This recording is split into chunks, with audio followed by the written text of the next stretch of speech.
तो दोस्तों मैं कक्षा 10वीं के वैद्युत चैप्टर का आज सेकंड पार्ट लेकर आया हूं। अगर आपने फर्स्ट पार्ट नहीं देखा है तो लिंक डिस्क्रिप्शन में है, आप जाकर सबसे पहले फर्स्ट पार्ट को देखिए दोस्तों।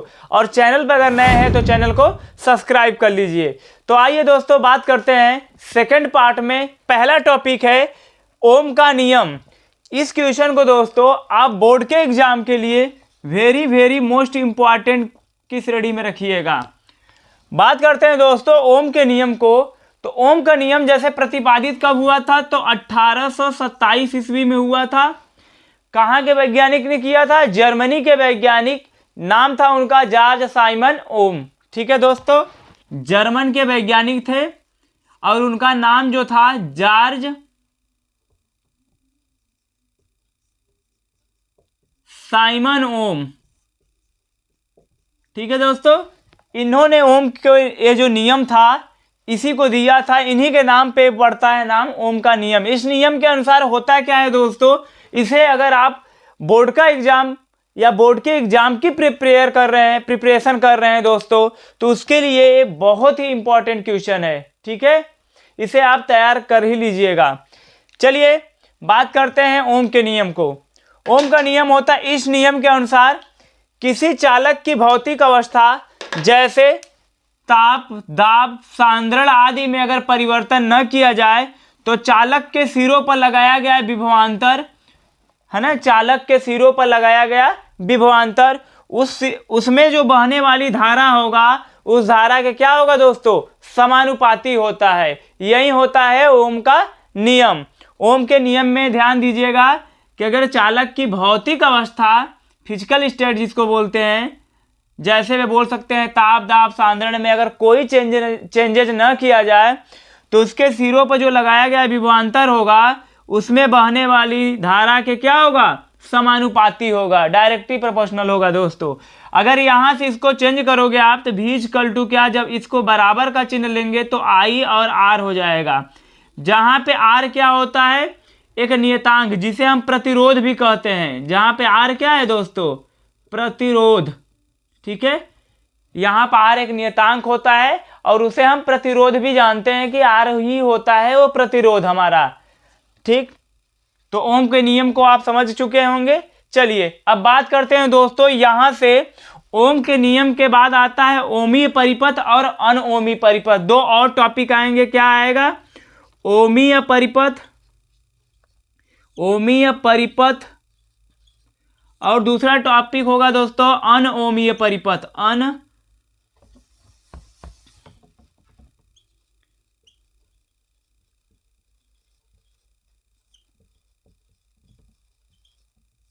ठीक है, ओमीय परिपथ क्या होता है? अगर क्वेश्चन दे दिया कि अनओमी परिपथ क्या होता है तो दोनों को आप कैसे बताएंगे?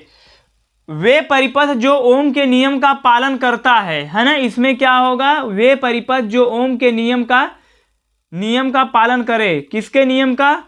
ओम के नियम का। इसके ध्यान दीजिएगा कि वे परिपथ जो ओम के नियम का पालन करता है उसे ओमी परिपथ कहते हैं, और वे परिपथ जो ओम के नियम का पालन नहीं करता है उसे अनओमी परिपथ कहते हैं। इसे आप तैयार कर लेना। इसके बात करते हैं, इसमें ग्राफ की बात करें दोस्तों तो ओमीय परिपथ में V और I के बीच जो ग्राफ बनता है एक सीधी रेखा बनती है, स्ट्रेट लाइन बनेगा। जैसे देखो यहाँ मैंने विभवांतर लिखा और यहाँ धारा लिखा। अगर विभवांतर और धारा दोनों समानुपाती है तो विभवांतर बढ़ेगा तो धारा का मान भी तो बढ़ेगा, तो इसके बीच जो ग्राफ बनेगा वो सीधा बनेगा। ठीक है, ओमीय परिपथ का ग्राफ इस तरीके से बनेगा, जबकि अनओमी परिपथ का ग्राफ कैसे बनेगा दोस्तों, अगर यहाँ V हो गया, यहाँ I हो गया, तो इसका ग्राफ या तो ऊपर को जाएगा या तो नीचे को जाएगा, या कहीं ऊपर और कहीं नीचे रहेगा। मतलब ध्यान देना कि ये स्ट्रेट लाइन नहीं रहेगा। ते रहा दोस्तों हमारा ओमीय परिपथ और अनओमी परिपथ। ठीक है, चलिए बात करते हैं अब इसके आगे हम लोग प्रतिरोध को। यहाँ पे समझ में आया आपको? यही है ओम के नियम पे आधारित जितने भी इसमें क्वेश्चन पूछेगा आपको इसमें पूरा मिल जाएगा। ओम का नियम है, अनओमी परिपथ क्या होता है, ओमी परिपथ क्या होता है, इस पे बीच ग्राफ क्या होता है। ठीक, ये सारे कॉन्सेप्ट इसका हो चुका है। चलिए आगे बात करते हैं दोस्तों। तो दोस्तों आगे हम लोग बात करने वाले हैं प्रतिरोध वैद्युत चालकता, विशिष्ट प्रतिरोध या प्रतिरोधकता, विशिष्ट चालकता, ये होती क्या है, इन पे न्यूमेरिकल कैसे पूछे जाते हैं, इनके यूनिट क्या होंगी, मात्रक क्या होगा, तो इन सारे टॉपिक को हम देखने वाले हैं। तो चलिए देखते हैं वैद्युत प्रतिरोध को। देखो प्रतिरोध आपको V इक्वल टू क्या मिला था अभी पहले, V equal to I R, अगर R इक्वल टू करेंगे तो V बटा I हो जाएगा। R इक्वल टू क्या होगा दोस्तों, V बटा R, R equal to V बटा I हो जाएगा। यहां से देखो वैद्युत प्रतिरोध का जो अगर परिभाषा बनाना चाहते हो तो क्या कहोगे कि किसी परिपथ में, यहां पे ध्यान देना, इस चैप्टर में परिपथ शब्द को दिमाग में रख लेना कि जो भी चीजें होगी परिपथ में ही होती है। तो किसी परिपथ में लगाया गया विभवांतर तथा उसमें बहने वाली धारा के अनुपात को वैद्युत प्रतिरोध कहते हैं। समझ में आया? कोई अगर परिपथ है, जैसे मान लो ये तार है, तार एक परिपथ हो गया, इस पे जितना भी विभवांतर लगा रहे हो वो और इसमें जो बहने वाली धारा होगी, दोनों का अनुपात कहोगे तो यही होगा वैद्युत प्रतिरोध। दोस्तों ध्यान देना, एक और इसका डिफिनेशन आप बता सकते हो कि देखो किसी परिपथ में जो धारा बह रही है उसके मार्ग में जो अवरोध उत्पन्न करता है वही होता है वैद्युत प्रतिरोध। जैसे मान लो ये परिपथ है, इसमें धारा बह रही है, तो जाहिर सी बात है धारा का कोई अगर विरोध कर रहा है इसमें तो वही प्रतिरोध होता है। एक चीज और ध्यान देना, इसका मात्रक जो होता है दोस्तों, इसका मात्रक ओम होता है। ये जो मात्रक ओम पड़ा था, इसी ओम के नियम, ओम वैज्ञानिक ओम के नाम पे इसका मात्रक ओम है। और ध्यान, साथ ही साथ इसका एक और मात्रक है महो इनवर्स, ठीक है। एक और मात्रक मैं लिख दे रहा हूं इसका दोस्तों, साइमन इनवर्स। क्या होगा दोस्तों, साइमन इनवर्स। ते ओम प्रतिरोध का जो प्रतिरोध होता है उसका आपको 3 मात्रक मैंने याद कराया, एक होता है ओम, एक महो इनवर्स और एक साइमन इनवर्स। ठीक है दोस्तों, इसे आप तैयार कर लीजिएगा। न्यूमेरिकल इस पे जो भी होगा मैं अभी कराने वाला हूं, बाकी कॉन्सेप्ट को अच्छे से समझ लीजिए। ठीक है, चलो अब वैद्युत चालकता की बात करते हैं। तो वैद्युत चालकता क्या होगा दोस्तों, वैद्युत चालकता को ध्यान देना, वैद्युत चालकता को हम कैपिटल जी से भी दिखा सकते हैं। यहां पर मैं लिख दे रहा हूं, चलो इसको इरेज कर दें, यहां पे कर दे रहा हूं वैद्युत चालकता को, दूसरे टॉपिक को यहां पे मैं समझा दे रहा हूं। ठीक है, तो देखो यहां पे लिखेंगे वैद्युत चालकता दोस्तों। ठीक है, एक कैपिटल जी से प्रदर्शित करते हैं, इसके बराबर होता है 1/r, है ना। अब देखो ये क्या था, r क्या था, प्रतिरोध था, बटा में कर दिए तो व्युत्क्रम हो गया। तो लिख सकते हैं वैद्युत प्रतिरोध के व्युत्क्रम को वैद्युत चालकता कहते हैं। ठीक है दोस्तों, क्या लिखेंगे हम लोग, वैद्युत प्रतिरोध के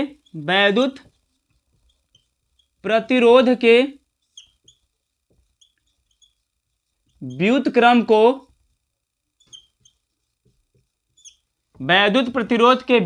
को वैद्युत चालकता कहते हैं। यहां से मैंने तीर लगा दिया, ये समझ जाना आगे, वैद्युत चालकता कहते हैं। ठीक है दोस्तों, वैद्युत जो भी प्रतिरोध का मान रहेगा उसका उल्टा कर दोगे तो वैद्युत चालकता निकल जाएगी। ध्यान देना, कक्षा 10वीं वाले बच्चे जो होते हैं इन टॉपिक को बहुत डीप से नहीं क्लियर कर पाते हैं, उनका कुछ न कुछ पार्ट छूट जाता है जिससे कि एमसीक्यू क्वेश्चन में डाउट रह जाता है। ठीक है दोस्तों, आप वीडियो के लास्ट तक बने रहिएगा, कोई डाउट नहीं रह जाएगा, अच्छे से क्लियर करके चलेंगे हम लोग किसी भी कॉन्सेप्ट को। चलो दोस्तों, एक चीज और ध्यान देना, यहां पर मैंने बताया वैद्युत चालकता को समझ में आया आपको, वैद्युत प्रतिरोध के व्युत्क्रम को वैद्युत चालकता कहते हैं। अगर मान लो किसी का प्रतिरोध है R बराबर मान लो 2 है, R का मान 2 ओम है, तो इसकी वैद्युत चालकता कितनी हो जाएगी, वैद्युत चालकता जो हो जाएगी दोस्तों 1/2 मतलब 0.5 हो जाएगी। अब बात करते हैं वैद्युत चालकता की मात्रक की, वैद्युत चालकता के मात्रक की, यहीं पर मैं लिख दे रहा हूं। ठीक है, मात्रक की, वैद्युत चालकता का जो मात्रक होगा दोस्तों, जो प्रतिरोध का मात्रक था उसी का उल्टा होगा, क्योंकि देखो वैद्युत चालकता जो होती है प्रतिरोध का उल्टा हो रही थी, इसका मात्रक भी क्या होगा, इसका उल्टा होगा। ठीक है, देखो वैद्युत प्रतिरोध का मात्रक ओम था तो चालकता का मात्रक क्या हो जाएगा, ओम इनवर्स। जब इसका ओम का उल्टा करेंगे तो ओम इनवर्स हो जाएगा। एक मात्रक समझ में आया। दूसरा मात्रक क्या होगा दोस्तों, वैद्युत प्रतिरोध का मात्रक मोहो इनवर्स है, तो मोहो इनवर्स का जैसे देखो 1/x है, 1/x का उल्टा x होता है, तो इसी प्रकार क्या है, ये महो इनवर्स है, जब इसका उल्टा करोगे तो महो हो जाएगा। क्या होगा दोस्तों, सिर्फ महो हो जाएगा। तो दूसरा मात्रक इसका क्या हो गया, महो हो गया। ठीक है, तीसरा मात्रक बात करेंगे तो दोस्तों साइमन इनवर्स होता है, तो इसका तीसरा मात्रक क्या हो जाएगा, साइमन बस होगा, क्योंकि साइमन इनवर्स किसका मात्रक होता है, वैद्युत प्रतिरोध का। और जब चालकता की बात करेंगे, चालकता का मात्रक क्या होगा, तो चालकता का मात्रक साइमन हो जाएगा। ठीक है, तो हम लोग इसके 3 मात्रक को भी देख लिए। न्यूमेरिकल अगर पूछेगा तो न्यूमेरिकल क्या होगा, आर की वैल्यू जो भी होगी उसका उल्टा कर दीजिए, अर्थात एक में भागा दे दीजिए, जो भी आएगा वो उसकी वैद्युत चालकता हो जाएगी। ठीक, तो इसका मात्रक क्या लिखेंगे दोस्तों, ओम इनवर्स। ओम इनवर्स ये हमारा क्या हो गया, 0.5 ओम इनवर्स क्या हो गई, वैद्युत चालकता। इसके ऊपर की पार्ट का बात करें तो किसका मान ये प्रतिरोध के लिए है, इसके नीचे का बात करें तो किसके लिए है, वैद्युत चालकता के लिए है। ठीक है, कुछ और पॉइंट को समझ लो, आप कुछ और पॉइंट को समझ लो जिसको वेरी वेरी मोस्ट इंपॉर्टेंट किस रेडी में रखना। चलो मैं यहां बता दे रहा हूं, थोड़ा थोड़ा दोस्तों बोर्ड छोटा पड़ जाता है ना, बट कोई नहीं, देखो इसको वेरी वेरी मोस्ट इंपॉर्टेंट में रख लेना, है ना, वेरी वेरी मोस्ट इंपॉर्टेंट। चलो यहां पे लिख दे रहा हूं, ध्यान देना, इंपॉर्टेंट एमसीक्यू क्वेश्चन के लिए ये बहुत इंपॉर्टेंट टॉपिक है। देखो दोस्तों, अगर मैं कहूं कि ताप बढ़ाता है, ताप बढ़ा रहे हो, ताप बढ़ रहा है, तो प्रतिरोध का मान क्या होगा, प्रतिरोध मतलब आर का मान क्या होगा, आर की वैल्यू क्या होगी, क्वेश्चन मार्क। ठीक है, ताप बढ़ाओगे, टेम्परेचर बढ़ाओगे तो प्रतिरोध का मान क्या होगा। तो एक चीज ध्यान देना, ताप बढ़ाने पर प्रतिरोध क्या होता है, ऐसा नहीं हम कह सकते हैं कि बढ़ जाता है, घट जाता है या फिर कुछ ऐसे। देखो इसके लिए 3 कंडीशन आप याद रखना। पहला, जैसे धातु, अगर कोई चीज तार और है जैसे धातु की है, एक मिश्र धातु की, मिश्र धातु, और तीसरा होगा दोस्तों अर्धचालक, अर्धचालक। तो तीनों का कंडीशन आप याद कर लेना, ये 12th में भी पूछा जाता है और साथ ही साथ 10th में भी। ये वेरी वेरी मोस्ट इंपॉर्टेंट किस रेडी में रखना। धातुओं का ताप बढ़ाने पे प्रतिरोधकता बढ़ती है, मतलब धातु अगर रहेगा तो देखो दोस्तों, ताप अगर बढ़ा रहे हो, ताप टेम्परेचर ऊपर का एरो का मतलब बढ़ रहा है, तो जब ताप बढ़ेगा तो धातुओं की प्रतिरोधकता, मतलब धातुओं की भी जो प्रतिरोध का मान होगा, धातुओं के लिए भी प्रतिरोध का मान क्या हो जाएगा, बढ़ जाएगा दोस्तों। ठीक है, धातुओं के लिए भी प्रतिरोध का मान बढ़ जाएगा। दूसरी बात करते हैं दोस्तों मिश्र धातुओं की। तो मिश्र धातुओं में देखो, अगर टेम्परेचर बढ़ा रहे हो, टेम्परेचर बढ़ रहा है तीनों में, तो मिश्र धातुओं में बढ़ता है, लेकिन इसके कंपेयर में कम, मतलब इसमें बढ़ेगा लेकिन जितना इसमें बढ़ जाएगा उतना इसमें कम। इसमें बढ़ता है थोड़ा कम, बढ़ता है थोड़ा कम, थोड़ा कम, इसके कंपेयर में कम बढ़ेगा। अगर पूछा जाएगा मिश्र धातु है, उस मिश्र धातु की कोई तार है, उस पर ताप बढ़ाओगे तो उसकी प्रतिरोधकता क्या होगी, बढ़ेगी, लेकिन धातुओं के कंपेयर में कम। क्लियर। अब देखो दोस्तों, बात करते हैं अर्धचालक की। अर्धचालकों की प्रतिरोधकता क्या होती है, या प्रतिरोधकता नहीं दोस्तों, प्रतिरोध, ध्यान देना, मैं गलती से प्रतिरोधकता बोल दे रहा हूं, प्रतिरोधकता अलग चीज हो जाती है। ठीक है, यहां पे प्रतिरोध की बात कर रहे हैं। ताप बढ़ने पे प्रतिरोध मतलब आर की वैल्यू घटेगी कि बढ़ेगी, ये बात है। तो अर्धचालक जो होता है दोस्तों, ताप बढ़ने पर अगर टेम्परेचर इसके लिए ताप को बढ़ा रहे हो तो इसके लिए आर का मान घटता है, याद रखना। ताप बढ़ाने पर अर्धचालकों की प्रतिरोध का मान क्या होगा, घटेगा। ये व्युत्क्रमानुपाती होता है, यही क्वेश्चन पूछा जाता है बोर्ड के एग्जाम में। ये तो आपको पता हो गया कि अगर धातु की कोई चीज है तो बढ़ेगा, लेकिन अर्धचालक है तो घटेगा। ठीक है दोस्तों, ये रहा हमारा थोड़ा ताप पे रिलेटेड। ठीक, इसी का उल्टा कर लेंगे तो ये भी हो जाएगा। ठीक, तो बड़े बच्चों के लिए यहाँ पे जैसे आप समझना चाहते हैं कि चालकता का मान ताप बढ़ने पर क्या होगा, चलो इसके बाद की बात है, आपके लिए बस इतना है, ये तैयार कर लेना। ठीक, अब देखो दोस्तों, बात करने वाले, इसको स्क्रीनशॉट कर लो। अब बात करने वाले हैं हम लोग विशिष्ट प्रतिरोध या प्रतिरोधकता को।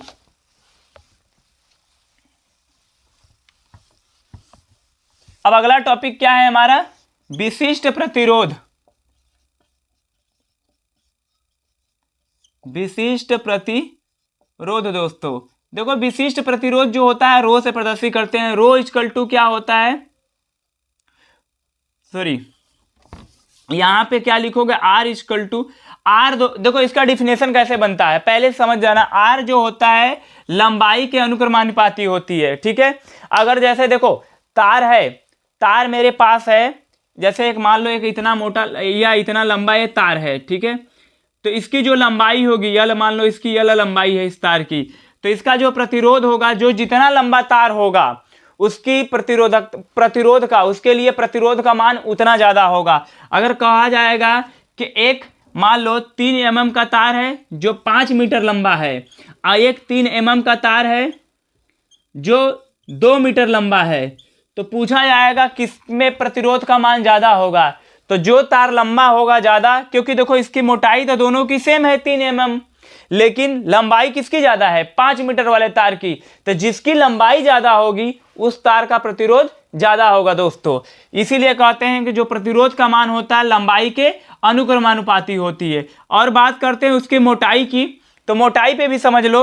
जैसे मान लो दोस्तों एक तार है ये, एक तार है ये, इसकी मोटाई मान लो 3 mm है, 3 mm मोटा तार है।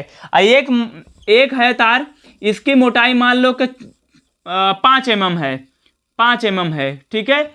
तो जिसकी मोटाई ज्यादा रहेगी, जिसकी मोटाई ज्यादा रहेगी, याद रखना मोटाई के व्युत्क्रमानुपाती होता है, अर्थात क्षेत्रफल।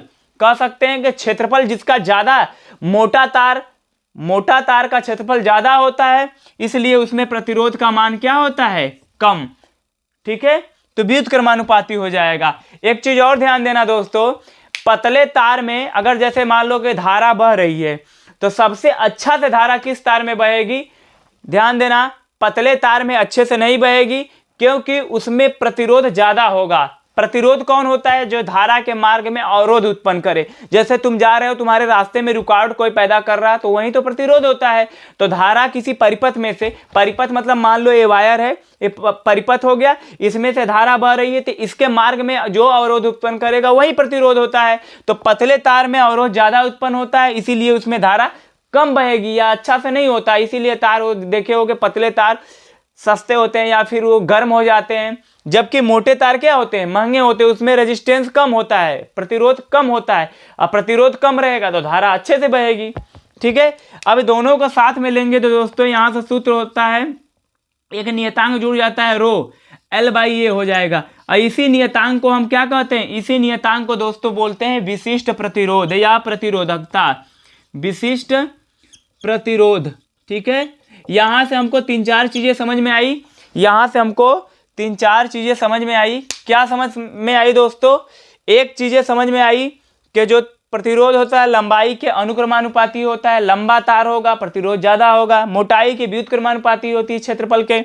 यहाँ पे ए रहेगा दोस्तों, यहाँ पे ए रहेगा, ठीक है।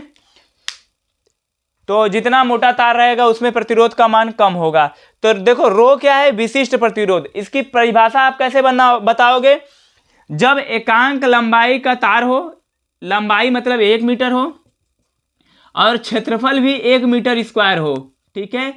लंबाई 1 मीटर हो और क्षेत्रफल भी 1 मीटर स्क्वायर हो, एकांक लंबाई का तार और उसका क्षेत्रफल 1 मीटर स्क्वायर हो, तो जो विशिष्ट प्रतिरोध होगा दोस्तों, जो विशिष्ट प्रतिरोध होगा वो वैद्युत प्रतिरोध के बराबर हो जाएगा।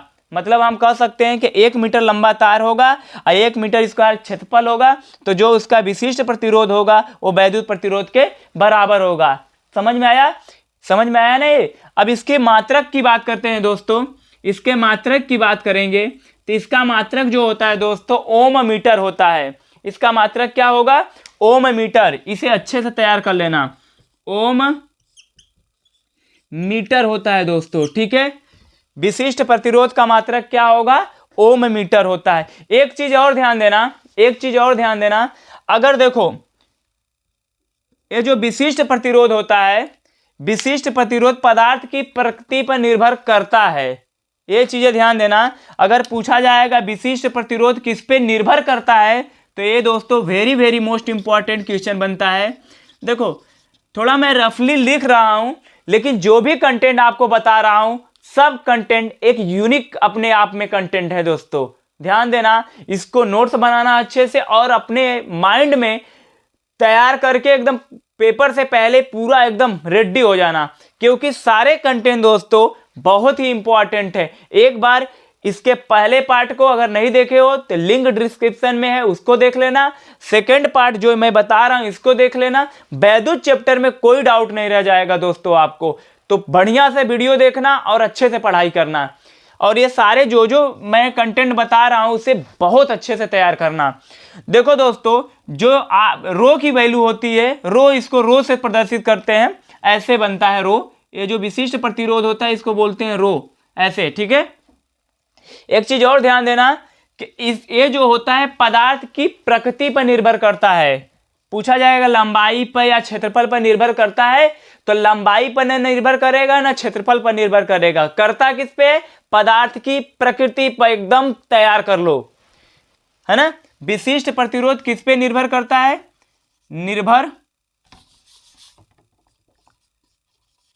निर्भर करता है पदार्थ की प्रकृति पर दोस्तों, पदार्थ की प्रकृति पर। श्योर है, अगर आप 10th में हैं या 12th के बच्चे हैं तो आपसे इस चैप्टर से, रेजिस्टेंस वाले चैप्टर से, विशिष्ट प्रतिरोध में इस क्वेश्चन को बहुत ज्यादा बार पूछ देता है एमसीक्यूज में, कि विशिष्ट प्रतिरोध किस पे निर्भर करेगा? लंबाई पे, क्षेत्रफल पे। ऑप्शन में आपको दे देगा पदार्थ की प्रकृति पे, तो ऑप्शन पदार्थ की प्रकृति को तैयार कर लेना। एक क्वेश्चन और बता रहा हूं दोस्तों, जैसे समझ लो, अगर जैसे पदार्थ की प्रकृति का मतलब क्या हुआ, जैसे एक चांदी का तार है जिसका विशिष्ट प्रतिरोध मान लो कि दिया है, कोई वैल्यू दे दिया, और एक सोने का तार है, तो दोनों का पदार्थ तो अलग है, तो दोनों के लिए रो का मान अलग होगा। अगर चांदी का ही दोनों चीज है, एक छोटा तार है एक बड़ा तार है, तो ध्यान देना दोनों तारों में रो की वैल्यू समान होगी। क्यों? क्योंकि दोनों चांदी के हैं, या दोनों सोना के हैं, या दोनों कॉपर के हैं, ठीक है। अगर एक ही पदार्थ का है, बड़ा हो या छोटा हो, कुछ भी हो, उसके लिए रो का मान समान होगा। अगर दो तार हैं, दोनों अलग अलग पदार्थ के हैं, तो दोनों के लिए रो का मान अलग होगा। ठीक है दोस्तों, चलिए आगे बात करते हैं। इसके मात्रक को आप ध्यान दीजिएगा, ओम मीटर होता है। इस पे मैं न्यूमेरिकल बताऊंगा, बोर्ड के लिए इसे बहुत अच्छे से तैयार कर लेना। मैं एक टॉपिक और बचा उसको क्लियर कर लूं। विशिष्ट चालकता क्या होती है दोस्तों? तो जैसे प्रतिरोध के व्युत्क्रम को क्या कह रहे थे? वैद्युत चालकता, उसी प्रकार विशिष्ट प्रतिरोध के व्युत्क्रम को विशिष्ट चालकता कहेंगे। इसे सिग्मा से प्रदर्शित करते हैं, इसको बोलते हैं सिग्मा। क्या बोलेंगे दोस्तों? सिग्मा। सिग्मा बराबर होगा 1/ρ, सिग्मा बराबर होता है 1/ρ। इसी को बोलते हैं विशिष्ट चालकता। बोलेंगे कैसे डिफिनेशन? विशिष्ट प्रतिरोध के व्युत्क्रम को विशिष्ट चालकता कहते हैं। इसका मात्रक क्या होगा दोस्तों? मात्रक क्या होगा इसका? नीचे वाले का, सबसे नीचे वाले का जिक्र हो रहा है, तो विशिष्ट चालकता का मात्रक क्या होगा दोस्तों? अगर विशिष्ट प्रतिरोध का मात्रक ओम मीटर है तो विशिष्ट चालकता का मात्रक ओम इनवर्स और मीटर इनवर्स हो जाएगा। इसको लिख सकते हैं ओम इनवर्स मीटर इनवर्स, मतलब दोनों पे क्या लग जाएगा? यहां पे इनवर्स लग जाएगा दोनों के जगह। ठीक है, यही होता है इसका मात्रक। डिफिनेशन तो आपको तैयार हो ही गई होगी कि विशिष्ट प्रतिरोध के व्युत्क्रम को विशिष्ट चालकता कहते हैं। ये सारे टॉपिक इंपॉर्टेंट है, इसे नोट कर लीजिए, स्क्रीनशॉट मार लीजिए। चलते हैं न्यूमेरिकल की ओर। तो दोस्तों क्वेश्चन है, 10 ओम के एक मोटे तार को पतले तार में खींचा जाता है जिससे कि इसकी लंबाई 3 गुनी हो जाती है। इसका नया प्रतिरोध क्या होगा? ठीक है दोस्तों, तो दोस्तों इस क्वेश्चन को मैं सबसे पहले आपको ट्रिक के माध्यम से बताता हूं, जिससे कि आप 2 सेकंड में कैसे सॉल्व करेंगे अगर बोर्ड के एग्जाम में एमसीक्यूज में आ गया तो। अगर दोस्तों लॉन्ग क्वेश्चन में आता है, जैसे 3 नंबर में आता है, तो फिर इसको लॉन्ग मेथड से कैसे करोगे, क्योंकि वहां ट्रिक तो काम करेगा नहीं। तो मैं दोनों मेथड से आपको समझाऊंगा। ठीक है, चलो देखो, इसमें पहले क्या दिया था? प्रतिरोध R1 मान लेते हैं। पहले की प्रतिरोध कितना था? 10 ओम था। ठीक है, मान लेते हैं इसकी पहली लंबाई क्या थी? जो पहली लंबाई थी, एक तार है, इस तार की लंबाई अगर पहले मान लेते हैं कितना है? L1 है। ठीक है, इसकी लंबाई हम मान लेते हैं कि L1 है। समझ में आया दोस्तों? और दोबारा जो लंबाई हो जाएगी L2 की वैल्यू इस लंबाई को 3 गुना कर देने पर, मतलब इसका 3 गुना लंबा तार हो जाता है दोस्तों। तो हम कह सकते हैं L2 बराबर जो होगा 3L1 हो जाएगा, मतलब पहले का 3 गुना लंबा तार हो जा रहा है। ठीक है, तो L2 बराबर लिखेंगे 3L1। हमको नया प्रतिरोध क्या होगा ये पूछा है, क्वेश्चन मार्क। मतलब फिर से समझ लो कि एक लंबा 10 ओम का ये तार है जिसकी लंबाई मान लेते हैं L1 है। इसको खींचकर इसके तुलना में 3 गुना लंबा कर देते हैं, तब इसका नया प्रतिरोध क्या होगा। तो ऐसे क्वेश्चन को दोस्तों ट्रिक से कैसे सॉल्व करेंगे, ध्यान देना। यहाँ पे जैसे R2 पूछा था, R2 बराबर, अगर लंबाई की बात चलेगी, लंबाई गुना शब्द हो रहा है, 2 गुना 4 गुना 8 गुना कुछ भी लंबाई की बात चलेगी दोस्तों, तो ध्यान देना लंबाई की बात चलेगी तो उसका एक कितना गुना हो रहा है लंबाई, n स्क्वायर इंटू R1 कर देना, यही तुम्हारा आंसर हो जाएगा। नहीं समझ में आया? कोई बात नहीं। देखो ये तो मैं तुम्हें बताया फार्मूला, अब इस पे क्वेश्चन कैसे करोगे। R2 बराबर क्या हो गया, n कितना गुना हो रहा है, पहले से कितना गुना हो रहा है, 3 गुना, तो n की वैल्यू 3 रख देना। 3 का होल स्क्वायर इंटू R1 का मान कितना है 10। अब बताओ 3 त्रिक का 9 हुआ, 10 में गुणा करोगे तो कितना हो गया 90 ओम। ये हो गया हमारा नया प्रतिरोध। समझ में आया? अब जैसे मैं क्वेश्चन दिया, अगला क्वेश्चन कि एक मोटा तार है जिसका प्रतिरोध मान लेते हैं कि 10 ओम है। कितना है दोस्तों, 10 ओम है। इस तार को खींचकर इसकी लंबाई पहले की लंबाई की 4 गुनी कर देते हैं, तो नया प्रतिरोध क्या होगा। अरे दोस्तों नया प्रतिरोध क्या हो जाएगा, 4 गुनी कर रहे हो तो हमने बताया कि R2 बराबर क्या लिखोगे, n square into R1। n की वैल्यू कितना रखोगे 4 गुना, तो 4 का होल स्क्वायर कितना हो जाएगा 16 इंटू R1 की वैल्यू 10 रखना, 10 16 दहा में कितना हो जाएगा 160, 16 दहा में 160 ओम हो गया इसका दोस्तों आंसर। तो ऐसे क्या करेंगे हम, सेकेंडों में सॉल्व कर लेंगे नया प्रतिरोध। कब, जब लंबाई को हम क्या कर रहे हैं 2 गुना 4 गुना बढ़ा रहे हैं या घटा रहे हैं। घटाएंगे जैसे आधा, लंबाई आधा हो जाती है उसकी, तो जब आधा हो जाएगी दोस्तों तो n की वैल्यू 1/2 रख देना। n की वैल्यू आधा होने पे 1/2 रख देना। 4 गुना हो रही है तो 4 रख देना, 3 गुना हो रही है 3, 2 गुना हो रही है 2 रख देना। जो भी होगा यहां रखना, इसका स्क्वायर करना, फिर नया जो प्रतिरोध पहले वाला दिया होगा गुणा करना, हो गया तुम्हारा आंसर। ये रहा ट्रिक। आओ देखते हैं इसको लॉन्ग मेथड से कैसे सॉल्व करेंगे। अगर ये क्वेश्चन 3 नंबर में पूछा जाएगा तो इसको इरेज कर दे रहा हूं, इसको स्क्रीनशॉट कर लो आप।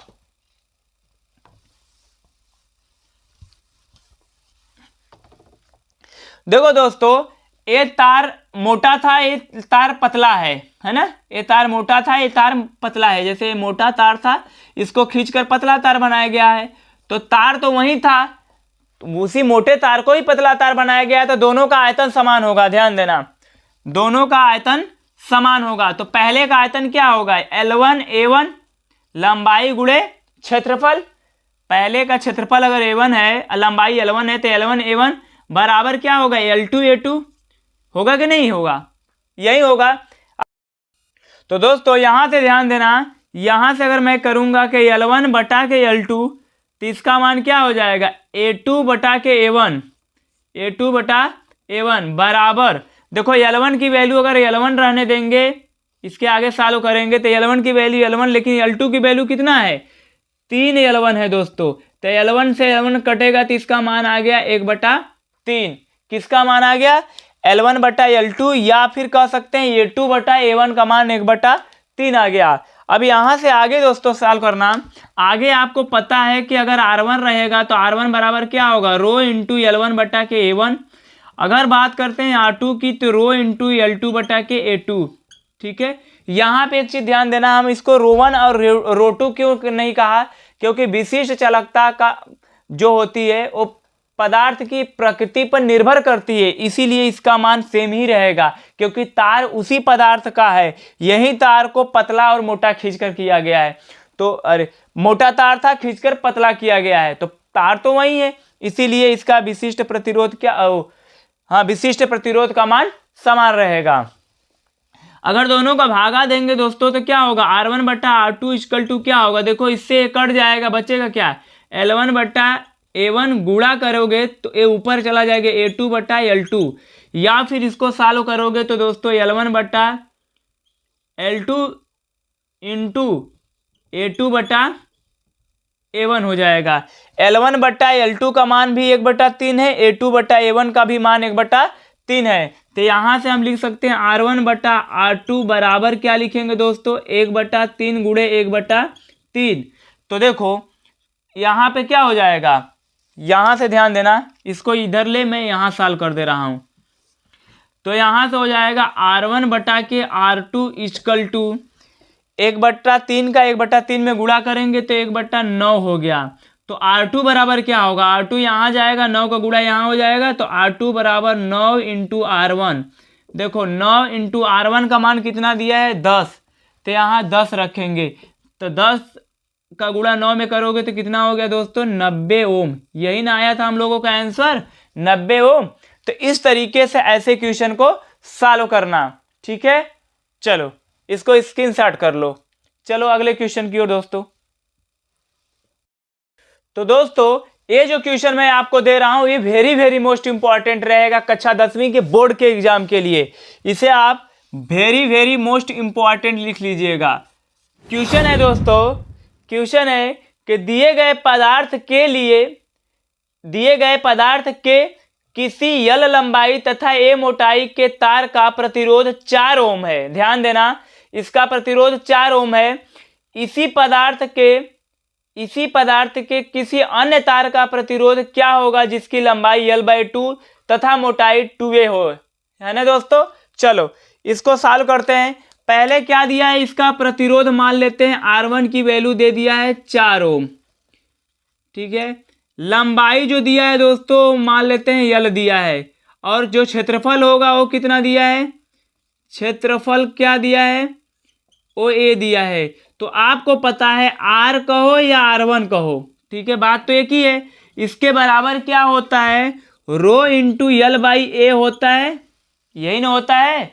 अच्छा R का या R1 का मान कितना दिया है, 4। तो यहाँ अगर 4 रखेंगे तो हम लिख सकते हैं रो इंटू L/A का मान कितना दे दिया दोस्तों, 4। समीकरण 1 समझ में आया, समीकरण 1 हो गया। दूसरी बात करते हैं, इसकी लंबाई, कंडीशन अगर दूसरा बात करते हैं तो इसकी जो लंबाई होगी, लंबाई क्या हो जा रही है दोस्तों, लंबाई जो हो जा रही है L/2 और मोटाई 2a हो जा रही है। तो इसकी जब दूसरी कंडीशन की बात करें तो नई लंबाई की बात करेंगे, नई लंबाई जो हो जा रही है वो कितना हो जा रही है, L/2 और क्षेत्रफल कितना हो जाएगा, नया जो क्षेत्रफल होगा वो कितना हो जाएगा दोस्तों, वो हो जा रहा है 2a। तो नया प्रतिरोध क्या होगा ये पूछा है, मतलब R2 पूछा है। तो R2 बराबर क्या होगा दोस्तों, रो तो वही रहेगा क्योंकि उसी तार को खींचा गया है। तो रो इंटू L/2 रखना, क्योंकि देखो इसके लिए लंबाई L/2 रखोगे, और जहां क्षेत्रफल a का मान आ रहा था वहां क्षेत्रफल कितना हो गया है, 2a। समझ में आया इतना चीज, इतनी बातें समझ में आई। चलो अब देखो दोस्तों, अब देखो यहां से क्या लिखोगे, R2 इक्वल टू, देखो 1/2 और यहाँ देखो L के बटा 2 है, यहाँ भी नीचे 2 है, तो इसको हम कह सकते हैं 1/4 हो गया, गुणे क्या बचेगा, रो इंटू L/A बचेगा, L/A, ठीक है। इतना समझ में आया, 1/4 हो जाएगा, ये नीचे देखो 2, इस 2 का गुणा होगा तो 1/4 हो गया, और रो इंटू L/A हो गया। अब बताओ इसका मान कितना दिया है, इतने का मान ध्यान से समझो, रो इंटू L/A बराबर 4 दिया है। चलो इसके जगह 4 रखो, तो इसको दोस्तों अगर हल करेंगे तो R2 बराबर 1/4 गुणे इसका मान समीकरण 1 से अगर रखेंगे, समीकरण 1 से, ठीक है, रो इंटू L/A का मान तो 4 है, इसको 4 से 4 कट गया, नया प्रतिरोध जो होगा वो कितना होगा, 1 ओम होगा। इस क्वेश्चन को आप वेरी मोस्ट इंपॉर्टेंट की श्रेणी में रखना। अब बच्चों जितना मैं क्वेश्चन बता रहा हूं इससे बाहर एग्जाम में कुछ भी नहीं आने वाला, सारे इसी कॉन्सेप्ट पे आएंगे क्वेश्चन। हाँ, नंबर देखो, अगर यहाँ 4 ओम है तो वहां 5 या 10 ओम हो सकता है, नंबर चेंज होगा, कॉन्सेप्ट यही रहेगा। ठीक है, इसमें कोई समझौता मत करना, इसे अच्छे से तैयार कर लेना। चलो स्क्रीनशॉट कर लो। तो दोस्तों अब हम लोग बात करने वाले हैं प्रतिरोधों के संयोजन की। प्रतिरोधों का संयोजन जो होता है दोस्तों 2 प्रकार से होता है, एक होता है श्रेणी क्रम संयोजन, दूसरा होता है समांतर क्रम संयोजन।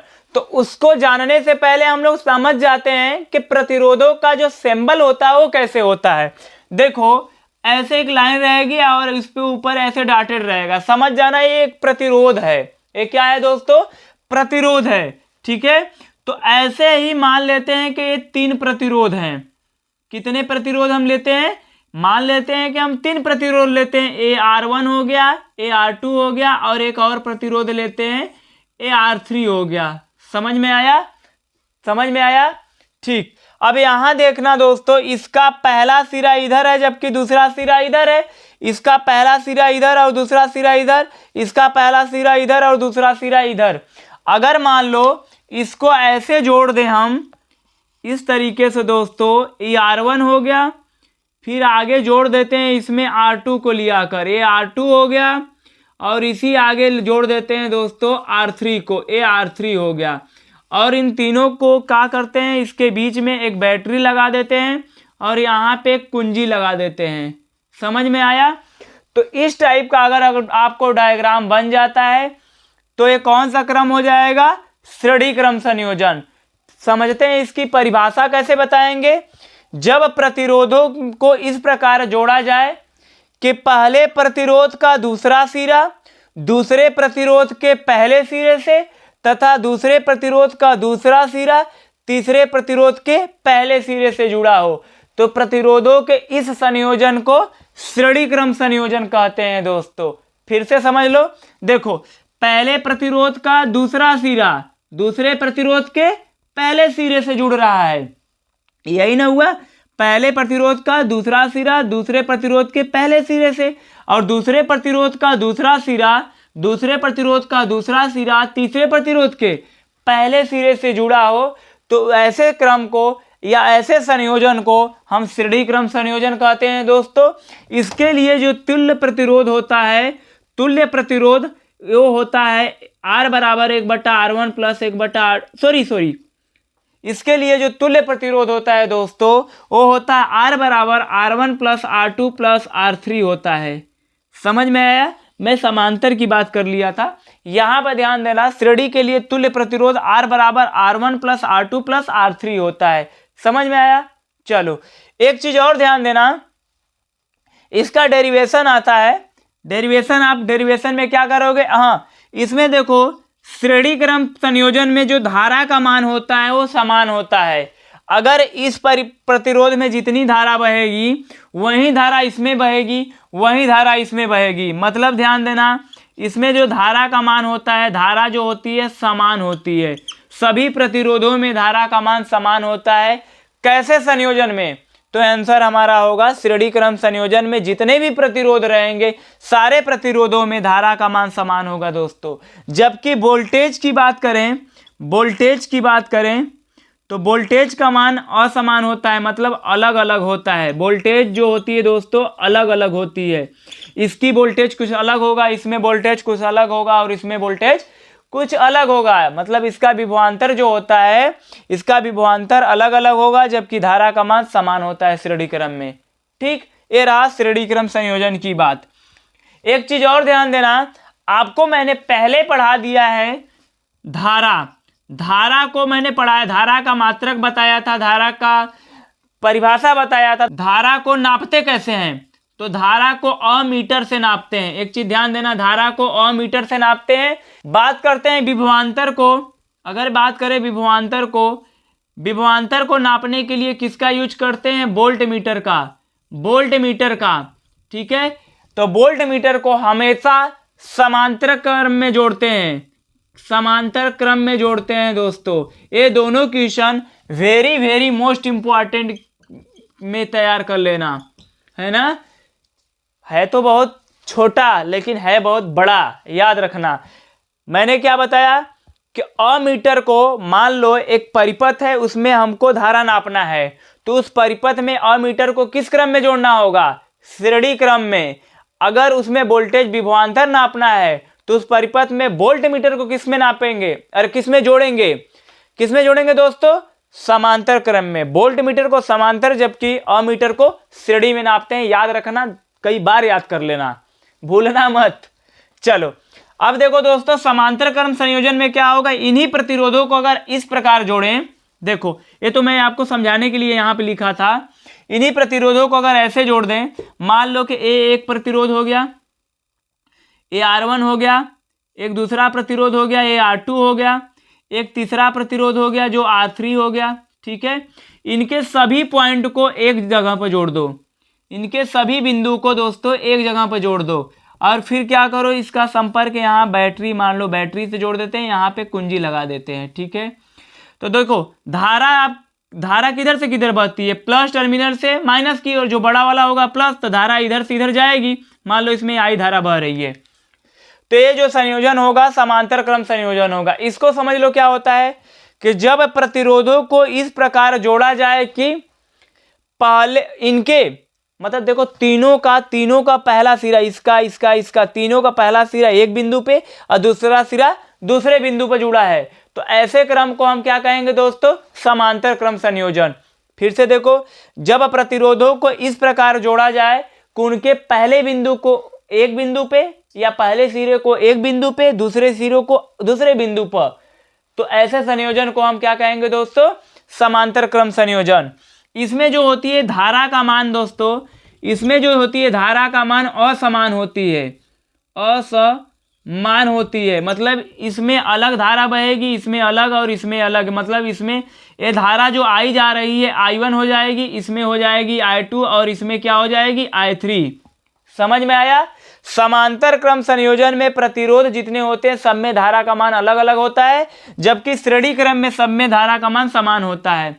इसमें वोल्टेज समान नहीं होता है, जबकि समांतर क्रम में वोल्टेज का मान क्या होता है दोस्तों, वोल्टेज जो होता है समान होता है। इसमें जितने भी वोल्टेज मतलब विभवांतर का मान क्या होगा, समान होगा। सभी प्रतिरोधों में विभवांतर क्या होगा दोस्तों, समान होगा। विभवांतर नापने के लिए वोल्ट मीटर को समांतर क्रम में जोड़ा जाता है, इसको मैंने आपको पहले ही बता दिया है, ठीक है। चलो अब इस पे हम लोग क्या करेंगे, इसके आगे बात करते हैं और इसके न्यूमेरिकल को भी सॉल्व करेंगे, ठीक है। इसको आप स्क्रीनशॉट कर लो। दोस्तों एक चीज और ध्यान देना, इसके लिए जो तुल्य प्रतिरोध होगा वो 1/R बराबर, देखो समांतर क्रम के लिए तुल्य प्रतिरोध क्या होगा, समांतर क्रम के लिए तुल्य प्रतिरोध होगा दोस्तों 1/R बराबर 1/R1 plus 1/R2 plus 1/R3। अगर 3 प्रतिरोध हैं तो 3 तक करोगे, 3 से अधिक प्रतिरोध हैं तो 1/R3 1/R4 1/R5 ऐसे करते चले जाना, ठीक है। चलो अगर यहाँ पर देखो, जैसे मैं इक्वेशन दिया कि यहाँ पे इसमें 5 ओम का प्रतिरोध है, इसमें 3 ओम का प्रतिरोध है, इसमें 2 ओम का प्रतिरोध है, इसको किस क्रम में जोड़ा गया है, इसका तुल्य प्रतिरोध बताओ। तो ध्यान देना ये सब किस क्रम में जुड़े हुए हैं, श्रेणी क्रम में। इसका तुल्य प्रतिरोध क्या होगा, सबको डायरेक्ट जोड़ दो, 5 3 8 2 10, इसका तुल्य प्रतिरोध क्या होगा दोस्तों, 10 ओम हो जाएगा। समझ में आया।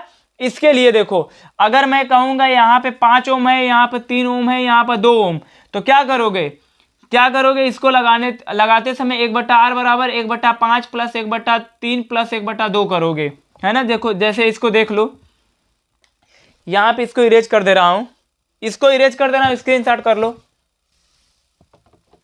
यहां पे ध्यान देना, हम लिखेंगे 1/R बराबर क्या लिखेंगे, 1/5 प्लस 1/3 प्लस 1/2।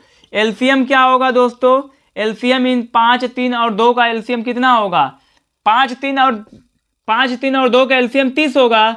30 लोगे, 30 5 से भागा दोगे तो कितना आएगा, 5 6 का 30, 6 ऊपर कर दो, 3 से भागा दोगे तो 10 आया, 10 ऊपर कर दो, 2 से भागा दोगे तो 15 आया, 15 को ऊपर कर दो, सबको ऐड करो 6 15 और 10 को, तो 16 हो गया, 16 15 कितना हो गया, 31, 31/30 हो जाएगा, 31/30। तो 1/R बराबर हुआ 31/30, तो R बराबर क्या हो जाएगा, 30/31। ये क्या हुआ इसका दोस्तों, आंसर हो जाएगा। इतना ओम इसका तुल्य प्रतिरोध हो जाएगा। ठीक है, तो दोस्तों आप लोगों के सामने देखो यहाँ पे 3 क्वेश्चन दिया हूँ। एक क्वेश्चन ए है, एक क्वेश्चन ए है और एक क्वेश्चन ए है। ठीक है, इन तीनों का तुल्य प्रतिरोध हमें बताना है। तीनों में क्या बताना है दोस्तों, तुल्य प्रतिरोध। चलो देखो, यहाँ ए और बी के बीच बताना है। तो ये बताओ, ये दोनों आपस में किस क्रम में जुड़े हुए हैं, समांतर क्रम में जुड़े हुए हैं। क्योंकि देखो इस प्रतिरोध का भी दूसरा सिरा, इस प्रतिरोध का भी दूसरा सिरा एक सिरे से जुड़ा है, तो 2 और 2 को समांतर क्रम में जोड़ लोगे। चलो 2 और 2 को समांतर क्रम में जोड़ने के लिए क्या करोगे, 1/r बराबर 1/2 प्लस 1/2 करोगे। नीचे का एलसीएम समान है 2, तो ऊपर भी 1 और 1 2 हो जाएगा। मतलब इसका मान क्या आएगा, 1/1। तो r की भी वैल्यू क्या हो जाएगी, 1। तो इसके लिए जो तुल्य प्रतिरोध होगा वो कितना आ जाएगा, 2 और 2 को जोड़ने पे इसका तुल्य प्रतिरोध 1 हो गया। चलो मतलब समझ जाना कि इस पूरे का मान कितना आ गया, 1 ओम। अब बताओ ये 4 ओम और 1 ओम और 3 ओम किस क्रम में जुड़ रहे हैं, इस बार श्रेणी क्रम में जुड़ेंगे। क्योंकि इसका अगला सिरा इसके अगले सिरे पहले सिरे से और इसका दूसरा सिरा इसके पहले सिरे से अब जुड़ेगा, है ना। ये जुड़ कर क्या बनाएगा, एक ऐसा सिंबल बना लेगा 1 ओम का रेजिस्टेंस की तरह, है ना। ये पूरा जुड़कर इस तरीके का हो गया। जब ये अब श्रेणी क्रम में जुड़ेगा तो श्रेणी क्रम में तुल्य प्रतिरोध क्या होता है, आर बराबर, इसको अगर एक आर माने तो इसको आर डैश मान लेना। क्या करोगे, सबको जोड़ देना। मतलब 4 1 5 और 3 8, कुल कितना हो गया, 8 ओम इसका आंसर हो गया। समझ में आया। देखो इस परिपथ को, इसमें बताओ ए एक प्रतिरोध है, एक प्रतिरोध ए और एक प्रतिरोध ए है। तीनों के बीच तुल्य, मतलब हमको क्या बताना है, प्रतिरोध। मान लेते हैं तुल्य प्रतिरोध आर है। तो ध्यान देना, इसका अगला सिरा इसके पहले सिरे से और इसका दूसरा सिरा इसके पहले सिरे से जुड़ा है। तो ये कौन सा क्रम है, श्रेणी क्रम हुआ। श्रेणी क्रम में क्या करते हैं, सबको डायरेक्ट जोड़ते हैं। मतलब 1/r1 plus r2 sorry r equal to r1 plus r2 plus r3, सबको जोड़ेंगे तो 4 2 6 10 16 ओम हो गया इसका आंसर। ठीक है दोस्तों, देखो इस क्वेश्चन की बात करते हैं। तो ये दोनों तो पहले समांतर में है, ये दोनों आपस में समांतर में जुड़ेंगे। जो आएगा इसके साथ और इसके साथ किस क्रम में जुड़ेगा, श्रेणी क्रम में। क्योंकि देखो ये इसका अगला सिरा इससे जुड़ा है और इसका अगला सिरा इसके पहले सिरे से जुड़ा है, तो श्रेणी क्रम में हुआ ये इसके साथ श्रेणी क्रम में। तो पहले 5 और 10 को निकाल लो। हम लिखेंगे 1/r इक्वल टू 1/5 प्लस 1/10। हल करोगे तो एलसीएम 10 हो जाएगा, ऊपर हल करो तो 5 दूना के 10 मतलब 2 और 1 हो जाएगा। इसको करोगे तो 3/10। तो r इक्वल टू क्या होगा, 1/r इक्वल टू 3/10। तो r इक्वल टू क्या होगा, 10/3, उल्टा हो जाएगा। ठीक है, ये 10/3 हो गया। अब इस 10/3 को इसके साथ और इसके साथ किस क्रम में जोड़ोगे, श्रेणी क्रम में जोड़ोगे। जो आएगा आपका वो तुल्य प्रतिरोध हो जाएगा। तो यहाँ पर मैं लिख दे रहा हूँ तुल्य प्रतिरोध। तुल्य प्रतिरोध अगर r मान लियो यहाँ पे, तो हम इसको दूसरे को r डैश मानेंगे। क्या होगा, 2 प्लस 10/3 प्लस 2 प्लस, दिख रहा है ना, 2 प्लस 10/3 प्लस 5। इसको दोस्तों आप लोग सॉल्व कर लेना। ठीक है, देखो यहाँ थोड़ा ऊपर लिख दे रहा हूं। तुल्य प्रतिरोध क्या हो जाएगा, इस 2 को 10/3 के साथ और इसके साथ 5 को ऐसे इसको सॉल्व कर लेना। जो आएगा यही हमारा तुल्य प्रतिरोध हो जाएगा। ठीक है, मतलब डायरेक्ट आपको जोड़ना है। 2 प्लस इसका मान आ गया था 10/3, 10/3 प्लस क्या 5, क्योंकि श्रेणी क्रम में डायरेक्ट जोड़ते हैं, है ना। उसमें आपको अनुपात करके नहीं करना है, रेजिस्टेंस को बटा में करके नहीं लगाना है। तो इसका जो भी मान आंसर आएगा इसका तुल्य प्रतिरोध हो जाएगा। ठीक है, चलो स्क्रीनशॉट कर लो। हमारे सामने अगला क्वेश्चन जो है, एक परिपथ बनाया है। इस परिपथ में तुल्य प्रतिरोध और प्रवाहित धारा पूछा है। ठीक है, इस परिपथ में तुल्य प्रतिरोध और प्रवाहित धारा पूछा है। जैसा कि आप परिपथ देख सकते हैं, इसमें ध्यान देना, ये वोल्टेज जो दे दिया हो, कितना दे दिया है दोस्तों, 3 वोल्ट। और यहाँ देखो 2 ओम का प्रतिरोध है, 2 ओम का, 1 ओम का और 1 ओम का प्रतिरोध है। तो सबसे पहले चित्र को देखने से ही हमको पता चल जा रहा है कि ये 2 ओम वाला और ये 2 ओम वाला किस क्रम में है, समांतर क्रम में है। तो चलो हम लिखेंगे 1/r बराबर क्या लिखेंगे, 1/2 प्लस 1/2, पहले इसको जोड़ो तो देखो एलसीएम हो जाएगा 2 दोस्तों, 1 और 1 जुड़ेगा तो 2, 2/2 मतलब 1 आया। तो आर भी उल्टा भी करोगे तो 1 का उल्टा भी तो 1 ही होगा, तो आर का मान आ गया 1 ओम। किसके लिए, इसका मान 1 ओम हो गया। तो और 1 ओम इस 1 ओम के साथ और इस 1 ओम के साथ किस क्रम में जुड़ रहा है, श्रेणी क्रम में। देखो ना, इसका अगला सिरा इसके पहले, इसके सिरे से इसका अगला सिरा इससे जुड़ेगा। तो मतलब 1 1 और ए जो आया था इसका 1, ये तीनों आपस में किस क्रम में होंगे, श्रेणी क्रम में होंगे। तो हम कह सकते हैं तुल्य प्रतिरोध जो होगा दोस्तों, तुल्य प्रतिरोध जो होगा वो क्या हो जाएगा, 1 ओम ए वाला जो इसका आया था 1 और 1 ए, ठीक है, तीनों को जोड़ेंगे दोस्तों तो 3 ओम हो गया। ये हमारा पहला आंसर हो गया। दूसरा पूछा है परिपथ में प्रवाहित धारा। तो देखो दोस्तों, धारा बराबर क्या होता है, आप ओम के नियम से जानते हो, V=IR होता है, V=IR होता है। तो I क्या होगा, धारा I हो जाएगा V/R, ठीक है। V का मान कितना दिया है 3 वोल्ट, तो यहाँ पर 3 रखना, और R का मान कितना है 3, ते भी 3 है, 3 से 3 कटेगा तो कितना आएगा 1 एम्पियर। इस परिपथ में प्रवाहित धारा कितना आ जाएगी दोस्तों, 1 एम्पियर। ते रहा इस क्वेश्चन का सल्यूशन। क्वेश्चन को आप स्क्रीनशॉट कर लीजिए। तो दोस्तों बात करते हैं अगले टॉपिक वैद्युत ऊर्जा की। वैद्युत ऊर्जा क्या होगी, इसका जो फार्मूला होता है V/Q, विभवांतर और चार्ज जो होता है VIT, I²R/T, V²/R/T, सबका मात्रक जूल होगा, ठीक है। ये आप वैद्युत ऊर्जा का ये फार्मूला होता है। दूसरा बात करते हैं शक्ति या सामर्थ्य क्या होता है। तो किसी वैद्युत परिपथ में वैद्युत ऊर्जा के क्षय होने की दर को, वैद्युत ऊर्जा के क्षय होने की दर को वैद्युत शक्ति या सामर्थ्य कहते हैं दोस्तों। इसके बराबर P= क्या होता है, इसे P से प्रदर्शित करते हैं, इसका मात्रक जो होता है वो वाट होता है। इसका अगर मात्रक बात करें तो इसका मात्रक दोस्तों वाट होता है, ठीक है। फार्मूला क्या होगा, P = W/T। दूसरा क्या होगा VIT, मतलब T से भागा दे दोगे तो क्या बचेगा VI। इसके बराबर और आगे क्या होगा I²R हो जाएगा, T खत्म हो जाएगा, और बराबर आगे करोगे तो V²/R होगा, T यहाँ से भी खत्म हो जाएगा, V²/R। तो इसके बराबर है 3, किसके बराबर, शक्ति या सामर्थ्य बराबर इन 3 फार्मूले ये भी होते हैं। 3 क्या, ये एक और, ये 4 फार्मूले, इसे भी आप तैयार कर लीजिएगा। इसका मात्रक क्या होता है, वाट होता है। एक और बात करते हैं किलोवाट घंटा दोस्तों।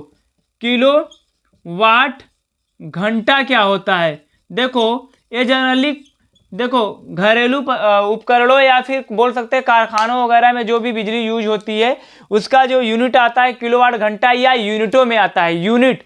किलोवाट घंटा को ही बोलते हैं यूनिट, ठीक है, एक यूनिट।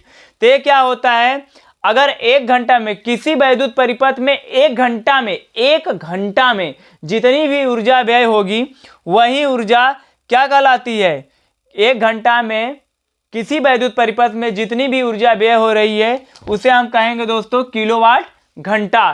किलोवाट घंटा को ही बोलते हैं यूनिट, ठीक है।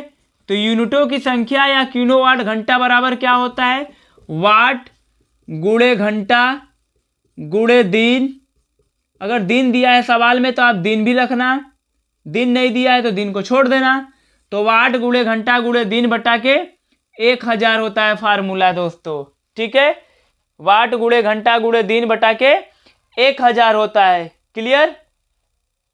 चलो अगर दोस्तों अगर बात करेंगे इसी फार्मूले को आगे तो वाट और घंटा, वाट को हम चेंज कर सकते हैं तो इसको बोल सकते हैं वोल्ट, और VI होता है, P=VI होता है, P=VI होता है। तो इसको चेंज करेंगे तो वोल्ट एम्पियर हो जाएगा, वोल्ट एम्पियर इंटू घंटा इंटू दिन कुल के बटा 1000। तो एक फार्मूला एक और ये वाला हो जाएगा दोस्तों, ठीक है। अब इस पे न्यूमेरिकल कैसे पूछेगा, इस पे न्यूमेरिकल कैसे पूछेगा, देखो जैसे आपको दे दिया कि एक कारखाने में है ना, एक कारखाने में मान लेते हैं 100 वाट का 3 बल्ब लगा है। 100 वाट का कितना बल्ब लगा है? 3 बल्ब है, जो डेली 4 घंटा जलता है प्रतिदिन, मतलब बोल सकते हैं प्रतिदिन 4 घंटा जलता है ना। 100 वाट का 3 बल्ब प्रतिदिन 4 घंटा जलता है, तो उसकी जो उसमें यूनिटों की संख्या या उसकी बिजली खपत कितनी हुई, कितनी यूनिट खत्म होगी, कितने दिनों में? 1 महीने में।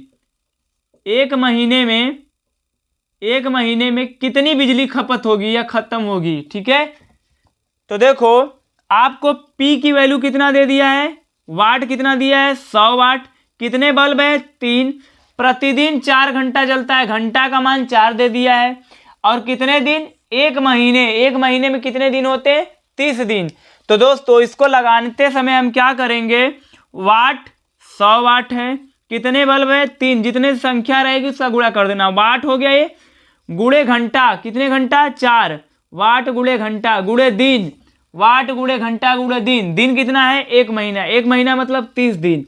कुल के बटा कितना करोगे? 1000 का भागा दे दोगे। देखो ये 100 वाट था ना, सॉरी दोस्तों 100 वाट था। तो अब देखो इस 2 शून्य से ये 2 शून्य खत्म हो गया, 1 शून्य से ये खत्म हो गया। अब कितना बचा?